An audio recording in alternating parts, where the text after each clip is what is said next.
안녕하세요. 오늘은 동영상을 좀 찍어볼까 합니다. 예, 오늘 제목은 하나님의 부르심의 의미, 나를 보내소서. 우리 나를 보내소서 아시죠? 찬양. 내가 여기 있사오니 나를 보내소서. 아주 유명한 찬양이네. 다들 아실 거예요, 아마 교회 다니신 분들은. 이것은 이사야서 6장 8절에 나오는 말씀인데, 하나님이 누구를 보낼까라고 말했을 때 이사야 선지자가 내가 여기 있으니 나를 보내소서 하면서 응답을 하는 거죠. 그러니까 이것은 하나님의 콜링, 우리가 콜링 하면은 천직이라고 하죠. 사명이라고도 하고, 우리가 이제 직업을 갖다가 vocation이라고 하잖아요. vocation, 잡이라고는 하지만은 vocation이라고 해요. vocation의 보컬이 뭐죠? 목소리라는 음악을 말하는 거죠. 그러니까 부른다는 거예요. 부르니까 vocation 하면 직업인데 일종의 calling, 천직을 말하는 거죠. 하늘이 불러서 내가 그 직업을 하게 되었다. 그래서 calling이라고 합니다. 여기서 이사야 선지자는 vocation을 받은 거죠. calling을 받은 거죠. 여러분들 유명한 그 노래 있죠? 저장 및 꽃 위에 있을. 거기에 보면은 밤늦도록 동산에서 주와 함께 있으려 하는데 거친 세상에 그 가사를 지금 까먹었네요. 할 일 많으니 나 가라 명하시네. 이렇게 분 있죠. 거기서 이제 그 부분을 갖다 영어로 해석하면 His voice is calling이 돼요.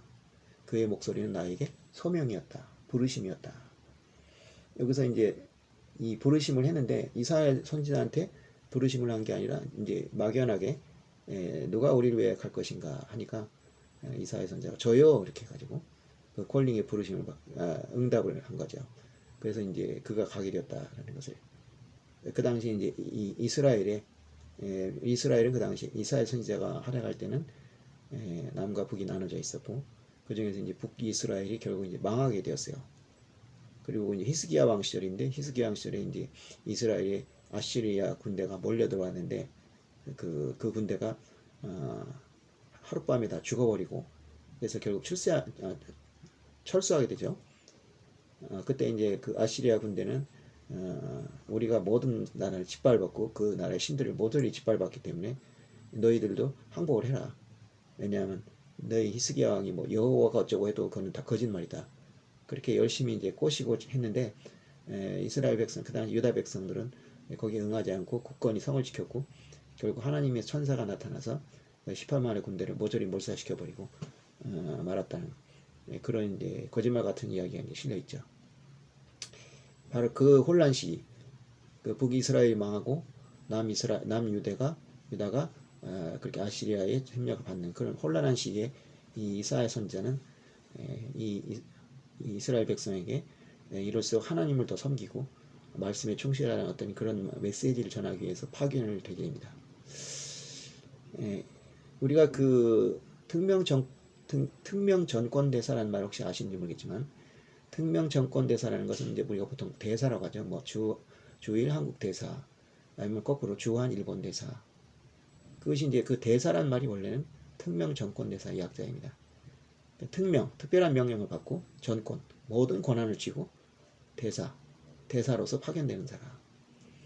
지금 같은 경우에는 이제 전화기도 있고 이메일도 있고 여러 가지 통신수단이 있기 때문에 먼 나라와의 의사소통이 어렵지는 않습니다. 하지만 19세기 또는 그 이전에 같은 경우에는 특히 뭐 18세기 되면은 아마 전보도 없었어요. 19세기에 전보가 발명된 것 같은데 전보도 없는 시대에는 결국 연락을 하려면 편지나 인편을 보내가지고 편지를 보내는 밖에 없어요. 자, 그 시대에 만약에 어떤 국가적인 외교적 현안이 걸렸을 때 일일이 본국의 허락을 받아가지고 처리를 한다는 것은 굉장히 힘든 일입니다. 그러니까 대사에게 대충 이런 식으로 정하라, 이런 식으로 결정을 하라는 어떤 훈령을 내려요. 본국에서. 그럼 그 훈령에 맞춰서 그 정권 대사가 알아서 처리를 해야 됩니다. 처리를 잘못하면 나중에 처벌을 받을 각오를 해야 되고 처벌을 이 처리를 잘하면 큰 상을 받을 수 있기 때문에 정권 대사 입장에서는 꼭 좋기만 한 건 아니에요. 차라리 오늘날처럼 뭐 일일이 다 지시를 받아가지고 하면은 최소한도 문책은 안 당하는데 이게 잘못하면은 큰 화를 입을 수 있죠. 그만큼 막정한 것이 바로 이 특명 정권 대사예요. 그렇기 때문에 정권을 줘야 되는 거죠. 왕이라도 그걸 이랬다 저랬다 할 수가 없어요. 너무 멀리 떨어져 있기 때문에. 그런 게 대사라는 것은 그러니까 굉장히 중요한 명칭이고 그 역할은 굉장히 더 중요한 거죠. 이런 엄청난 이름을 가지고 이제 그것이 대사인데, 예, 그러니까 그만큼 책임이 크기 때문에 권력을 모든 권한을 다 위임하고 자기 마음대로 할 수 있는 그 자리라는 거죠. 우리 그 하나님의 대사라는 책 혹시 아시는지 모르겠어요. 그 김하중이라는 분이 쓰신 건데 이 김하중 선생님은 실제로 대사 역할을 하셨어요. 특히 주중 대사를 오래 했습니다. 이분이 그 90년대에 그 대사 중국의 그 이제 대사가 아니라 어떤 대사관 직원으로 이제 파견이 됐었어요. 그때 꿈을 가졌습니다. 내가 언젠가는 꼭 주중 대사가 돼서 돌아오리라. 그리고 실제로 꿈을 이루고 한 7년간을 그 대사로 일했었는데 이 7년이라는 기간은 주중 대사로서도 최장일 뿐 아니라 해외 대사관에서 대사로서 한 사람이 연속해서 근무한 가장 최장수 기록이에요. 보통 그렇게 오래 안 있나 봐요. 한 2, 3년 정도? 뭐 2, 3, 4년 있다가 하면 딴 데로 옮기는 모양입니다. 그리고 이분은 정치가가 아니고 직업 대사기 때문에 외교관이기 때문에 그리고 오래 있기도 힘든데 왜 어떻게 7년씩이나 있었느냐? 그만큼 그 대사로 갈 것을 미리 생각하고 모든 준비를 다 한 거예요. 인맥도 잡아놓고 또 중국어는 물론 당연히 열심히 공부하고 그리고 중국의 역사, 문화 이런 걸 열심히 공부해가지고 내가 정말 최선을 다해서 하겠다. 그래서 간 거죠. 근데 그 중에서 이 준비 중에서 가장 중요했던 준비는 무엇이었냐면 바로 기도였습니다. 이분은 어떤 이유인지 모르지만 이분의 집에는 목사님도 없고 순교자도 없고 아무것도 없어요.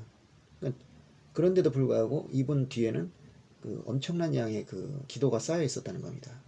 이분을 만난 그 어떤 좀 영적으로 굉장히 능력 있는 그 분이 있었는데 물어봤어요. 우리 대사님 집에 순교자가 있냐? 없다. 목사님이 있냐? 없다. 근데 어떻게 이렇게 많은 기도가 쌓여 있느냐? 목사님 뒤에 기도가 아니 대사님 뒤에 기도가 그냥 폭포수같이 쌓여 있어가지고 아무도 당신을 마음대로 건드릴 수 없게 만들어놨다. 그의 어머니가 그 신앙이 좋긴 했어요. 근데 그 정도 수준은 아니라는 거죠. 더 훨씬 높은. 생각해 볼 수 있다면 아마 하나님이 이분을 쓰기 위해서 기도를 이렇게 해 주신 게 아닌가. 대신 성령님이 대신 해 주신 게 아닌가. 뭐 그런 생각도 했는데 뭐 그건 어디까지나 이제 제 추측이고요. 이 하나님의 대사를 쓴 그래서 자기가 이제 그 중국에 부임을 하면서 나는 대한민국을 대표하는 특명정권 대사이기도 하지만 아울러 하나님의 나라를 대표하는 특명정권 대사다. 그런 자부심을 가지고 갔다 합니다. 근데 이분이 참 그때 제가 한번 읽어보시면 굉장히 재밌는데 기도를 할 때 만약 그 기도가 응답이 될 거면은 이 오른팔인가 왼팔이가 올라가요. 그래서 이제 올리면은 이게 팔이 올라갑니다. 그런데 응답이 안 되고 거부가 될 경우에는 팔이 안 올라갑니다. 그 참 희한해요. 그래서 이제 응답이 안 돼서 막 억지로 이제 팔을 올려보려고 하면요. 팔을 누군가 꽉 쥐고 있어서 올릴 수가 없게 돼 있어요. 그거는 이제 응답이 안 된 거예요. 예를 들면은 자기 자식들이 결혼을 해요.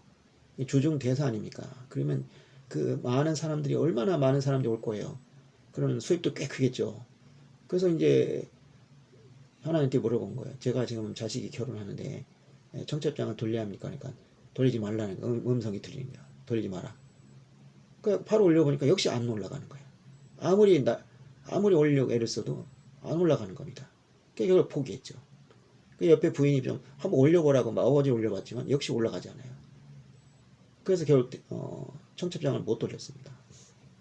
그런 식으로 이제 굉장히 그 하나님에게 사랑을 받았다고 할 수도 있고 그러기 때문에 또 힘든 삶을 살았죠.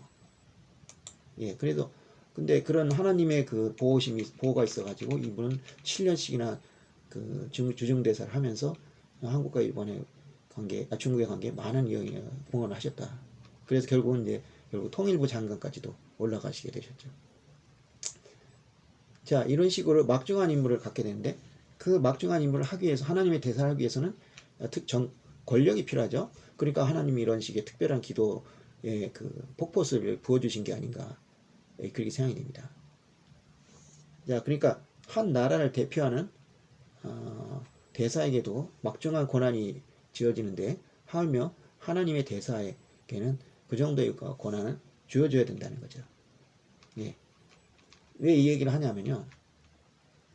엘리사도 마찬가지예요. 엘리사가 아니라 이사야도. 이사야가 아까 얘기드렸지만 이사야 같은 경우에는 어떤 게 있었냐면 아까 나아만 장군이 왔을 때 이 사람이 이제 옆 나라 사람인데 문둥병 걸렸단 말이에요. 문둥병 걸리니까 뭐 아무것도 못하는 거야. 근데 이제 그 나라에 그 누가 있었냐면 그 이 나만 장군의 수정도는 여종이 있었어요. 아주 어린 여종 한 10살 뭐 11살짜리 아마 전쟁 때 끌려온 모양입니다. 이 종이 그러는 거예요. 우리나라에 이사야라는 선지자가 있는데 굉장히 그 능력이 있다. 그러니까 그분한테 가보면은 혹시 병이 나을 수도 있겠다. 이게 해주니까 이제 선물을 잔뜩 쌓아가지고 바리바리 이제 찾아간 거야. 딱 집에 앞에 도착했어요. 그래서 이제 남한 장군이 왔다 그러니까 우리 생각에 이제 당연히 나와서 이제 아이고 장군님 오셨습니까? 무슨 일 오셨습니까? 병이 나서 치료 좀 받고 싶다 그럼 그래 그래야죠. 그래서 일로 오십시오. 안수하시겠습니다. 해주 손을 딱 얹고 하나님 아버지 이 남한 장군의 병을 고쳐주소서 막 이렇게 할 것 같은데 나오지도 않고 하인한테 얘기해가지고 저 여단강 가서 7번 씻어라. 그러니까 이제 화가 망한 거지. 이게 도대체 뭐냐 그러니까 이 옆에 있는 부하가 아유 그보다 더한 일도 하셔야지 어떻게 하겠습니까? 지금 병이 나서 죽게 생겼는데 그래서 씻으니까 이제 깨끗이 나왔다. 그런 얘기가 있는 거예요. 자, 그렇게 이사야는 능력의 선지자였습니다. 그리고 이사야서를 보면 아시겠지만 딱 66장까지 있어요. 그 66장은 뭐가 생각나요? 성경이 66권 아닙니까? 그래서 이 이사야서를 어떻게 미니 성경이라고 할 수 있는 거죠. 그 정도로 또 참 은혜로운 구절이 많아요. 예를 들어서 41장 시절 보면은 두려워 말라 내가 너와 함께함이라 놀라지 마라 내가 너의 하나님이다. 내가 도와주리라 참으로 나의 오른손으로 너를 도우리라. 아주 그 은혜로운 말씀 아닙니까? 옛날에 그 전석도 목사님이라고 있어요. 부흥사로 아주 유명한 이분이 원래 어렸을 때 교회를 열심히 다니고 은혜를 받아가지고 내가 목사가 되겠다 했는데 막상 어른이 되니까 사업을 하게 됐어요. 어린 나이부터. 근데 사업이 너무 잘 되는 거야. 그래가지고 그냥 돈을 그냥 억수로 벌게 됩니다. 주유소도 차려가지고 지금이야 주유소가 워낙 많아서 주유소 한다고 부자가 되진 않지만 그때만 해도 주유소가 별로 없었기 때문에 주유소 차리면 돈을 그야말로 쓸어 담는 거예요. 그래가지고 그냥 엄청나게 돈을 벌었죠.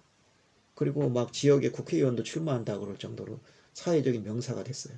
그러다 보니까 뭐 술 마시고 뭐 바람 피우고 온갖 그 죄를 다 져가면서 그 삶이 너무 좋으니까 뭐 목사 된다는 얘기는 뭐 이미 새까맣게 잊어버리고 있었죠. 그랬는데 하나님이 이 사람 치신 거예요. 나이 40이다 해서. 그래가지고 온갖 병에 걸려가지고 다 죽게 생겼습니다. 그랬더니 아내가 말이죠. 아주 매정한 사람이 이 사람도 이제 부잣집 딸인데 당신 죽는데 내 돈 쓰지 말라 이런 식으로 나오는 거야. 하도 어이가 없어가지고 이 사람이 이제 죽게 생겼는데 기도원에 가서 마지막으로 하나님 만나고 죽겠다 갔어요. 그런데 그 기도원에 올라갔는데 자기 앞에 환상이 나타났는데 이사야서 41장 10절이 딱 보인다는 겁니다. 두려워하지 말라. 내가 너와 함께 하리라. 놀라지 마라. 내가 너 하나님이다. 내가 너를 도우리라. 내가 참으로 나의 오른손으로 너를 도우리라. 이 기절이 대문짝만하게 써있는 게 보이더라는 거야. 그리고 나서 병이 다 났습니다. 그리고 나서 신학교에 가서 목사가 돼가지고 부흥회를 집회하면서 다녔다는 거죠. 그 테이프를 제가 들어봤어요. 자, 그런 이사야 선지자입니다. 그 유명한. 근데 이 사람이 나만 장군을 그렇게 해서 그러니까 그 이사야 선지자가 이렇게 선지자로 나갈 때 내가 가겠습니다. 하나님. 내가 이런 그 어떤 순종하는 마음 또 순종할 마음을 넣어서 적극적으로 내가 지원하겠다. 내가 나가겠다. 선지자의 길이라는 게 결코 코끼리 아니에요. 얼마나 많은 선지자들이 핍박을 받고 또 죽었습니까? 그래서 예수님이 그러셨죠. 포도원 농부의 부유. 포도원을 만들었어요. 거기다 농부들에게 소작을 줬습니다. 그 소작료를 받기 위해서 하인을 보내니까 막 죽이고 때리고 막 핍박을 하는 거예요. 안 주기 위해서. 그래서 나중에 정 안 돼가지고 이제 자기 아들을 보냈더니 아들도 죽여버렸어요. 왜냐? 죄가 없으면 이 포도원은 우리 거다. 여기서 말하는 농부라 하인이라는 거 뭐냐면 선지자죠. 이스라엘 국민이 민족이 하나님 말을 너무 안 들으니까 하인들을 보냈는데 안 들어먹고 오히려 이 선자들 죽이고 핍박을 했어요. 그리고 이제 나중에는 독생자까지 죽이게 되는 거죠. 그걸 비유하는 게 바로 포도원 농부의 비유입니다. 그러니까 선지자가 된다는 것은 결코 꽃길이 아니에요. 엘리야도 그 이세벨 여왕한테 죽을 위기를 몇 번이나 넘기지 않았습니까? 그 유명한 엘리야도. 근데 이 이사야는 그걸 알면서도 내가 가겠다. 이 이사야는 엘리야를 앓고 있을 거예요. 왜냐하면 엘리야가 먼저 훨씬 전에 태어난 사람이기 때문에. 그래가지고 갈멜산에서 싸운 것도 알 거고, 그러고 나서 죽을 위기에 처해 있고 뭐 여러 가지. 그런데도 나는 내가 여기 있사오니 나를 보내주셔서 이렇게 이제 하니까 하나님이 기뻐하신 거죠. 그래서 이 사람을 능력을 줘가면서 이제 이 선지자 노릇을 하게 한 겁니다. 그러니까 하나님은 이 하나님 일을 시킬 때 그냥 시키지 않으셔요. 반드시 거기에 해당되는 능력을 주시는 겁니다. 근데 여기서 알 수 있는 건 뭐냐면, 그럼 하나님이 콜링하는 사람, 하나님이 부르는 사람, 그건 과연 어떤 사람이냐라는 얘기를 할 수 있어요. 자, 세상적으로 막 뛰어난 사람, 똑똑한 사람, 잘난 사람 별로 없어요. 성경을 보면은 이제 모든 그 선지자나 이런 사람들 일종의 하나님의 대사라고 볼 수 있는 거죠. 그 대사들 중에서 또는 이제 예수님의 제자도 말하자면 대사예요. 왜냐, 그들이 예수님을 대표해서 예수님 말씀을 전하러 전 세계를 돌아다니잖아요. 일종의 대사 역할을 하고 있는 거죠. 그 사람들 중에서 세상적으로 출세한 사람, 뛰어난 사람이 별로 없어요. 예를 들어서 기드온의 300명 용사라고 있죠. 기드온의 용사가 어떤 사람이에요? 그 당시에 블레셋에 이 이스라엘이 지배를 당하고 있었죠. 그 얼마나 소심해. 근데 이 곡식이나 이런 걸 그냥 싸그리 싹싹 뺏어가는 거야. 그래서 곡식을 뺏길까봐 포도를 짜는 집에 틀에다가 이 곡식을 탈곡을 하는 거야. 들키지 않으려고. 그 정도로 이제 소심한 사람이 바로 기드온입니다. 그리고 하나님의 음성을 들었는데 계속 시험을 하는 거야. 하나님, 진짜 하나님이면은 이 양털만 적시게 해달라. 비를 내려달라. 양털만 젖었어요. 그 다음 날은 이번엔 반대로 양털만 젖지 않고 다른 것은 다 젖게 해달라. 근데 그렇게 됐어요. 그러니까 비로소 이제 진짜 하나님의 음성이구나.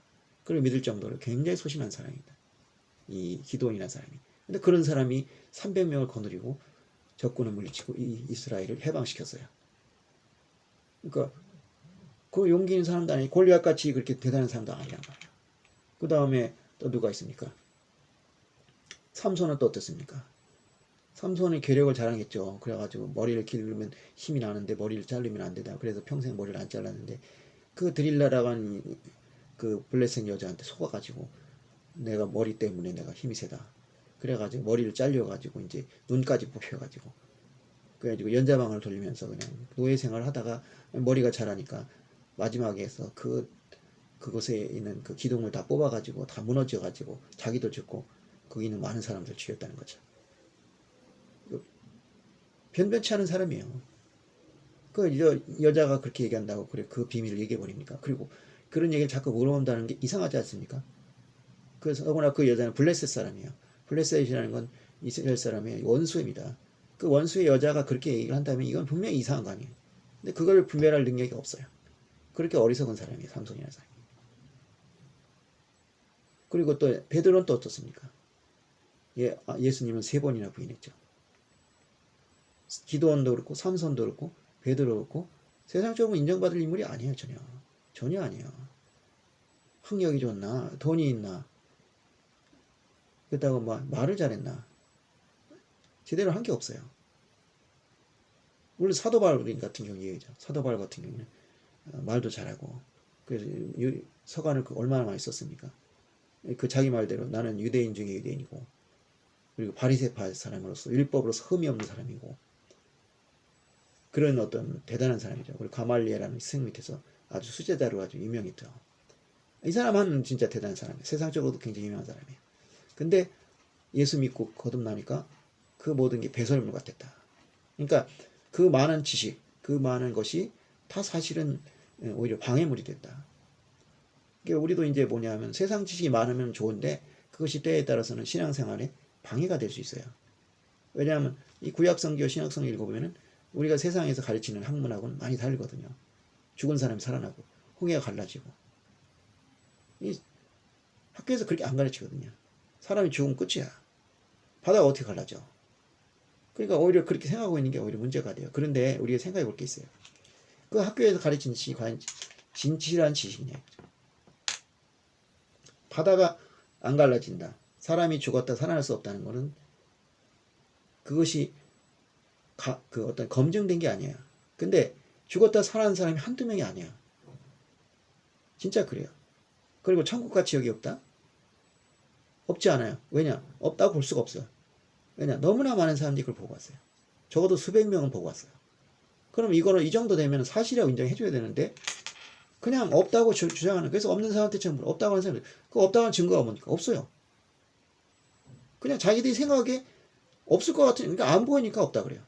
근데 이렇게 생각하고 여기 지금 공기가 있어요. 없잖아요. 근데 안 보이잖아요. 그 공기 없어요? 아니죠. 있잖아요. 분명히 있잖아요. 여러분들 미국 가봤어요? 안 가봤죠? 가본 사람도 있겠지만. 근데 미국에 안 가봤으면 사람들이 미국에 있다는 걸 하나도 의심하잖아요. 왜냐? 가본 사람이 너무 많기 때문에. 마찬가지예요. 천국을 본 적 없겠지. 하지만 천국에 가본 사람이 여러 명 있어요. 그 사람들이 천국에 여쳤다 얘기하는데 거의 똑같아요. 지옥도 마찬가지고. 그게 수백 명이 그렇게 증언을 하면 성경에 보면은 2명, 3명 이상, 3명 이상의 그 증인을 요구하고 있어요. 2명 이상 적어도. 왜냐하면 한 명이니까 거짓말을 할 수 있으니까. 2명 이상의 증인 또는 이제 제사장 같은 경우는 3명 이상이죠. 증인이 있으면 그걸 믿으라 그랬어요. 근데 3명이 아니에요. 수백 명이 지금 증거를 하고 있어요. 근데 그걸 안 믿으려고 그래요. 근데 없다는 증거는 없어요. 근데 안 믿으려고 그래요. 이거야말로 정말 맹목적인 믿음이에요. 우리가 믿음하면 뭔가 비현실적인 걸 믿는다 이렇게 생각하는데 사실은 거꾸로예요. 믿는 게 진짜 과학적이죠. 왜냐? 분명히 증거가 있잖아요. 허다한 증거가 있잖아요. 11조를 하면은 복을 받는다. 거짓말 같은데 실제로 11조를 해서 복을 받는 사람이 많아요. 그리고 내가 암이 치료됐어요. 내가 가난했는데 갑자기 부자가 됐어요.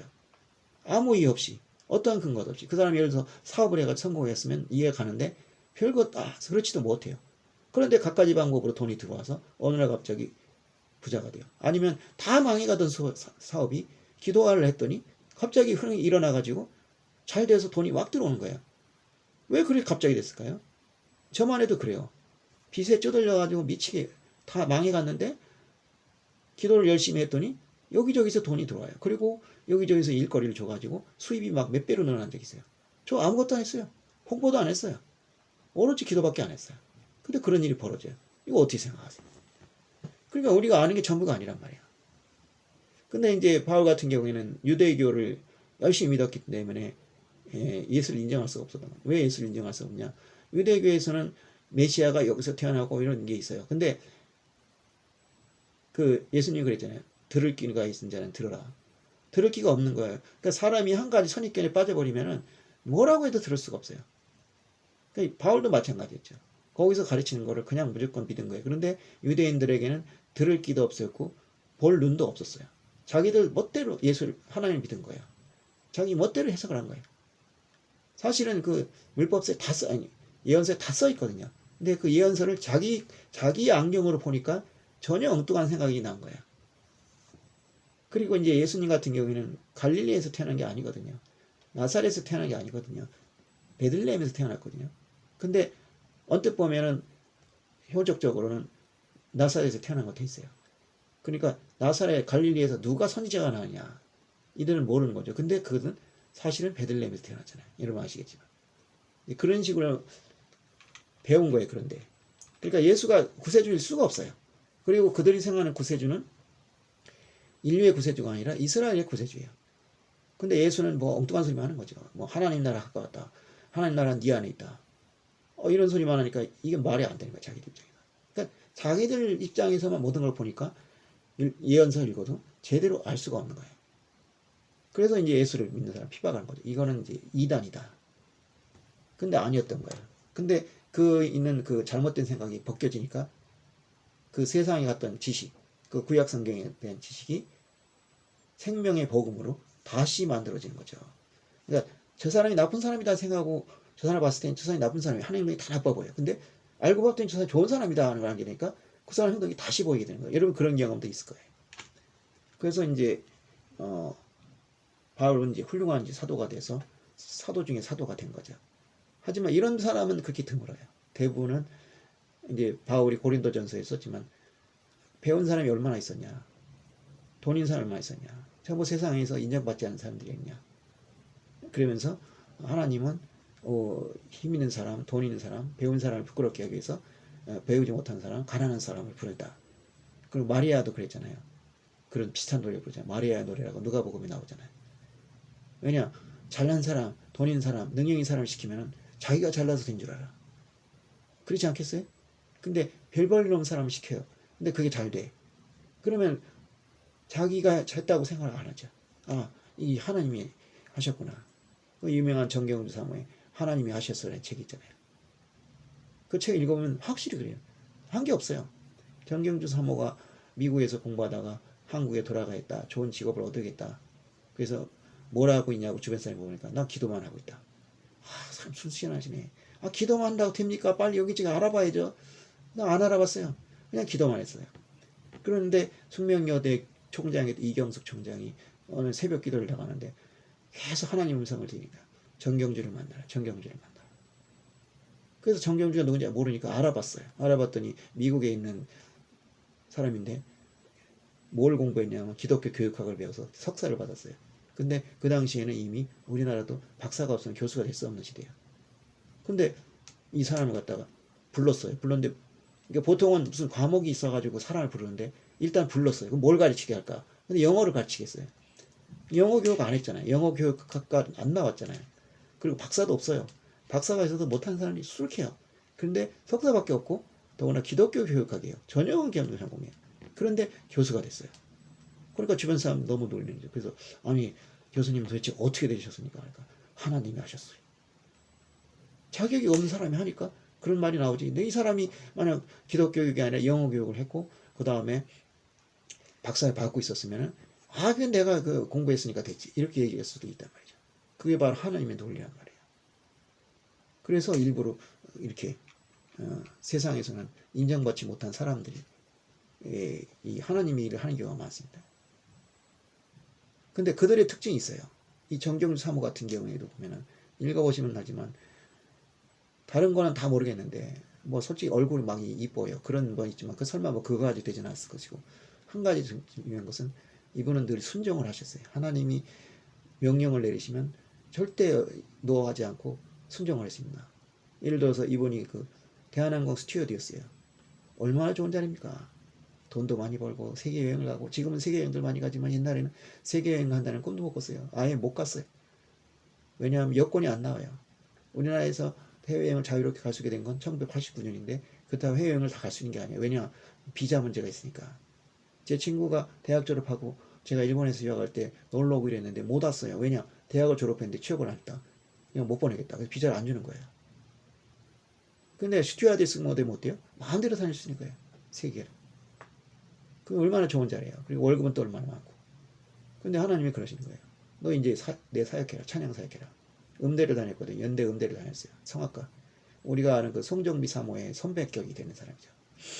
그러니까 다른 사람 같으면 어떻게 하겠어요? 아니 그 좋은 일을 어떻게 버려? 그래가지고 더구나 또 그때 이제 뭐냐면 동생들 학비를 대고 있어요. 그 집안이 그때 망했었어요. 그래가지고 어쩔 수 없이 그 취업을 하게 된 거예요. 대학을 다니다가. 그랬는데 스튜어디스를 하니까 돈이 많이 들어오고 그래서 동생들 학비가 아무 문제가 없었어요. 생활비까지 다 자기가 책임질 거예요. 근데 그걸 그만두면 누가 그걸 되겠냐 이거죠. 그 집에서 난리가 났죠. 너 그거 어떻게 하려고 그러냐. 그 기도를 했어요. 제가 이걸 그만두는데 그래도 애들 학비도 돼야 되는데 어떡하냐고 동생들.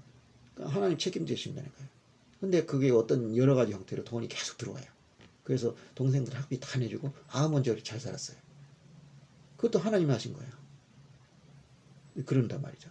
근데 그 정경 사모가 너 스튜어디스 그만두고 찬양사역 해라. 찬양사역 하냐 어떠냐? 돈 들어오냐? 안 들어와요. 그 극동방송에 김장한 목사를 찾아가서 이제 찬양사역을 하겠다 그랬는데 자기는 교통비도 줄 수 없다. 그러니까 월급은 물론 당연히 안 주고 하다못해 교통비라도 줄 수 있으면 좋겠는데 그것도 없다. 그냥 네가 더 돈 주고 와라. 그런 말이 안 되는 사역을 한 거예요. 근데 그렇게 하나님 책임을 지으신 거예요. 그리고 또 뭐냐면 교수가 됐잖아요. 얼마나 경사스러워. 근데 또 어느 날 갑자기 또 하나님 명령이 내려왔어요. 그거 그만두라고. 이제 찬양 사역에 전념하라고. 너무 아깝잖아요. 근데 아무 미련 없이 그냥 버리고요. 버렸는데 이제 스튜어디스하고는 틀려서 이 교수라는 건 학생들을 가르쳐야 되니까 갑자기 그만두면 학교에서 큰 이 공백을 메울 수가 없으니까 할 수 없이 그 공백을 메우기 위해서 조금 더 했어요. 근데 공백이 메워지니까 바로 그만뒀어요. 우리 같으면 하겠어요? 그렇게 어렵게 얻은 자리인데. 근데 그렇게 순종을 한단 말이에요. 그러니까 잘난 사람들이 아니라 바로 순종하는 사람. 어떻게 보면 잘나지 않았기 때문에 그럴 수도 있어요. 이 다윗을 보십시오. 다윗은 하나님의 마음에 합한 자라고 했어요. 근데 그가 합한 이유가 뭐냐? 바로 하나님에게 순종하는 거예요. 그 다윗도 나쁜 짓 많이 했어요. 우리아의 아내, 부하인 우리아의 아내와 간통을 했어요. 그것도 죄죠. 엄청난 죄죠. 근데 그것도 모자라서 자기 죄를 감추기 위해서 그 우리아를 죽도록 해버렸어요. 이건 더 큰 죄죠. 완전히 그냥 뭐 지옥 가도 10번을 갈 수 있는 죄예요. 그런데 그는 회개를 했습니다. 그의 선대왕이 사울이죠. 사울은 잘못을 한 거로 지금 비슷해요. 근데 사울은 자기 죄를 인정하지 않았어요. 끝까지 자기는 잘했다 하고 자기 합리화를 시켜버렸어요. 그래서 결국 비참하게 죽었죠. 그런데 다윗은 자기 죄를 회개하고 회개 기도를 하고 그랬어요. 그러니까 하나님이 용서해 줬죠. 그러니까 우리도 말이죠. 죄 질 수 있어요. 사람이 살다 보면 죄일 수 있어요. 그러지 말아야 되겠지만 마음으로 죄를 지고 몸으로 죄고. 그러면 뭐가 중요하냐? 죄를 졌지만 회개하고 돌아가는 거예요. 베드로도 예수를 부인했어요. 가룟 유다는 예수님 팔았어요. 예수님 판 게 훨씬 큰 죄가 아니냐. 사실 보면 그거예요. 자기 스스로 배신한 거야. 근데 가룟 유다는 자살해 죽었고 베드로는 회개를 했단 말이죠. 그 회개했으니까 용서받은 거예요. 만약 가룟 유다가 회개를 했으면 용서를 받았겠죠. 근데 그는 용서를 회개를 안 했어요. 그냥 자살해 버렸어요. 저는 여러분들 절대 자살하지 마세요. 그냥 하나님한테 기도하고 그리고 그 이론에서 어떠한 고난이 와도 설마 지옥의 그 고통에 비교하겠습니까? 그에 비하면 게임이 안 되죠. 차라리 여기서 매 맞고 맞는 게 낫지. 여기서 편하지 않고 자살해 버리면 지옥 가가지고 영원한 형벌을 받게 돼 있어요. 그러니까 자살하면 안 되는 거예요. 자, 우리가 이제 하나님이 콜링을 받는다. 뭐 넌 이렇게 해야 된다. 그럴 때 우리는 그렇게 생각하죠. 아유, 나 같은 사람이 어떻게 해요? 저도 마찬가지였어요. 저도 그래서 나 같은 경우에는 사역을 하라, 목회자가 되라 그랬는데 가만히 사니까 내가 너무 흠이 많은 거야. 나 같은 사람이 강단에 서가지고 하나님 말씀 선포한다는 자체가 너무 말이 안 되는 거야. 그냥 주일학교 교사나 하고 그런 걸로 할 수는 있지만 목회자라는 거는 그 정도가 아니잖아요. 그래서 신학교 갔다가 때려치고 신학교 갔다가 때려치고 또 많이 힘들기도 하고 그래서 아유 하나님 나 그냥 열심히 믿어가지고 장로 돼서 그래서 헌금 많이 하고 그리고 봉사 열심히 하겠습니다. 그러니까 제발 나 좀 봐주세요. 그래가지고 계속 콜링 거부했어. 그렇게 지내니까 하는 게 되는 게 없어. 되는 게 없어. 되는 게. 될 듯 하다가 망하고 될 듯 하다가 망해요. 좋은 직장을 들어가요. 근데 그래서 이제 여기가 내 콜링인가 보다 해가지고 열심히 일하는데 열심히 일해서 남보다 훨씬 잘하는데도 잘려. 왜 잘리는지 모르겠어. 참 희한한 일이 계속 벌어지는 거예요. 그래서 하나님도 원망했죠. 도대체 내가 왜 이렇게 돼야 되냐. 나 이게 열심히 해서 하나님께 영광 돌려고 헌금도 많이 하고 열심히 하자냐. 근데 왜 자꾸 이런 일이냐. 결국은 내가 콜링을 어긴 거야. 명을 어기고 도망을 다니는 거죠. 마치 요나처럼. 그러니까 하나님이 내가 계속 잘 되게 되면 영원히 그 길을 갈 거 아니에요. 그러니까 이제 아예 못 가게 하면은 서러움 없죠. 예를 들어서 여러분이 어떤 좋은 직업을 아예 안 가진 적이 없어. 그럼 그냥 나 인생 그러려니 생각하겠죠. 그런데 좋은 직업 얻었어. 그래서 막 신났는데 갑자기 잘려. 얼마나 서러울 거야. 그러면 이제 하나님한테 매달릴 수밖에 없죠. 그렇게 이제 네가 지금 가야 할 곳이 여기가 아닌데 네가 여기 있으니까 내가 너를 징벌하고 있다. 이렇게 하는 걸 언젠가 알게 하시려고 일부러 그런 거잖아요. 근데 그런 식으로 이제 우리가 콜링을 거부하면 그렇게 되는 거예요. 근데 아까 얘기했지만 내가 능력이 없다 걱정할 거 없어요. 왜냐? 하나님이 계신 거예요. 하나님은 전능하신 분이잖아요. 그 전능하는 분이 한 나라의 대사를 보내도 정권을 줘가면서 보내는데 내가 하나님의 정권대사로서 일을 하겠다는데 그냥 너 가서 알아서 맨 땅에서 헤딩해라 그렇게 하지는 않으신단 말이에요. 그러니까 이사야 선지자 같은 사람은 그런 능력을 가졌고 엘리야도 그렇고 엘리사도 그렇고 그러니까 하나님 일 잘하는 주의 종들은 다 능력이 있잖아요. 뭐 치유의 능력이 있다든지 예언의 인사가 있다든지 아니면 사람의 마음을 감동시키는 설교의 능력이 있다든지 또는 찬양의 능력이 있다든지 그러니까 정경주 상호 같은 경우에는 얼마나 그 아름다운 찬양을 합니까? 그러니까 사람들이 그냥 열광을 하죠. 예. 그런 이제 사회 능력을 주신단 말이에요. 그러니까 우리가 이 소명을 받았을 때 내가 어떻다 하는 생각할 필요가 없어요. 내가 나를 보내주시는 하나님이라는 그 대장이 나에게 그런 정권을 주실 것이다 라고 믿고 가야 되는 거죠. 예수님이 그 예루살렘 성에 들어가시잖아요. 마지막에 그 순교하기 위해서. 그때 사람들이 밑에다가 나무가지를 깔고 그리고 예수님이 그 나귀를 타고 들어가시는데 호산나 하면서 막 외치잖아요. 그러니까 이제 그 못마땅해서 사는 사람들이 있었어요. 그래가지고 좀 조용히 시키라고. 그러니까 예수님 뭐라고 했어요? 저들이 침묵을 하면 저 돌이 외칠 것이다. 뭐냐? 하나님은 돌이 외칠 수 있게 하는 사람이에요. 그러니까 누군가를 침묵시키면 다른 사람이 반드시 하게 돼 있다. 이게. 그리고 세례요한, 침례요한은 뭐라 했어요? 바리새파 사람들 이런 사람들한테 너희들 말이 아브라함의 후손이라고 큰소리치 마라. 하나님은 저 돌을 가지고도 아브라함의 후손을 만들 수 있다. 그 얘기는 뭐냐? 하나님은 능력 없는 사람, 힘 없는 사람들도 얼마든지 능력 있는 사람을 바꿔버릴 수 있다는 거예요. 중요한 건 뭐냐? 바로 순종해야 된다는 거죠. 순종하지 않으면 하나님이 강제로 시키진 않아요. 물론 이제 환란을 주기도 하지만 저 같은 경우는 그러니까 환란을 받았지만 그러나 그렇지 않단 말이에요. 근데 순종하는 사람은 그 사람의 능력을 키워서 쓰신다 이거죠. 옛날에 그런 말 있잖아요. 뭐 키워서 먹는다, 잡아먹는다 그러는데 하나님은 키워서 잡아먹는 게 아니라 키워서 쓰신단 말이에요. 능력을 주셔가지고. 저는 요새 그래가지고 이제 막 큰 사명을 지금 받고 있어요. 뭐냐 하면 그냥 무슨 뭐 목회자가 되라 이런 게 아니라 이 대한민국을 다시 일으켜라 하는 소명을 받고 있어요. 말이 안 되죠. 내가 뭐라고? 내가 정치가입니까? 아니면 내가 하다못해 유명 인사이기도 합니까? 아무것도 아니거든요. 그냥 그럼 외국에서 공부해서 좀 지식이 있다, 배움이 있다 그 정도뿐이에요. 근데 그런 사람이 뭘 하겠어요? 그런데 하나님은 나에게 자꾸 그런 기도를 시키시는 거예요. 이 대한민국의 부흥, 나아가서는 대한민국 교회의 부흥. 지금 대한민국이 영적으로 엄청 타락했어요. 왜냐? 민주주의가 발달하는 바람에 민주주의 발달이 좋은 거죠. 그런데 사람들이 어떤 생각이 드냐면 도덕이니 윤리 같은 거 다 무시해버리게 됐어요. 가끔 보면 엄청난 사건 터지죠. 뭐 여자친구가 막 마음에 안 든다 그래서 17층이가 꼭대기에서 떨어뜨려 죽여버렸어요. 그리고 그 말을 안 듣는다 그래서 그 집에 찾아가서 엄마하고 언니를 막 죽이고 그런 말도 안 되는 일이 벌어지고 있어요. 그리고 아이를 갖다 학대해가지고 죽이고 그리고 엠번방 사건 있었죠. 그런 사건들 옛날에 비하면 뭐 도둑질이나 이런 건 줄었어요. 사람들이 다 잘 살게 됐으니까. 그런데 그리고 사람들이 매너도 되게 좋아졌고 교통규칙도 옛날에 양심냉장고 해가지고 그 양심냉장고를 주면서까지 정지선을 지키라 했는데 별로 지키는 사람이 없었어요. 그 정도로 질서를 안 지켰는데 지금들은 만약 지금 양심냉장고를 하면 아마 다 나가버릴 거예요. 한 번에. 그 정도를 잘 지켜요. 그러니까 이 나라가 잘 돼갔다 생각하지만 사실은 안은 썩어 빠진 거예요. 그런 거는 잘 지켜요. 왜냐? 그 지키는 이유가 뭐 남에 대한 배려가 있어서가 아니에요.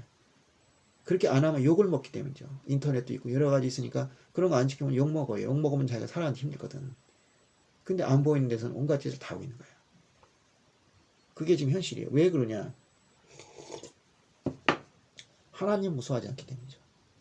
하나님이라는 존재는 눈에 보이지 않는 존재예요. 그럴 때 더 무서운 거예요. 원래. 왜냐? 내가 여기 있어도 하나님이 계셔요. 하지만 경찰은 여기 없잖아요. 내가 여기서 누군가를 죽인다 해도 경찰이 나 못 잡아요.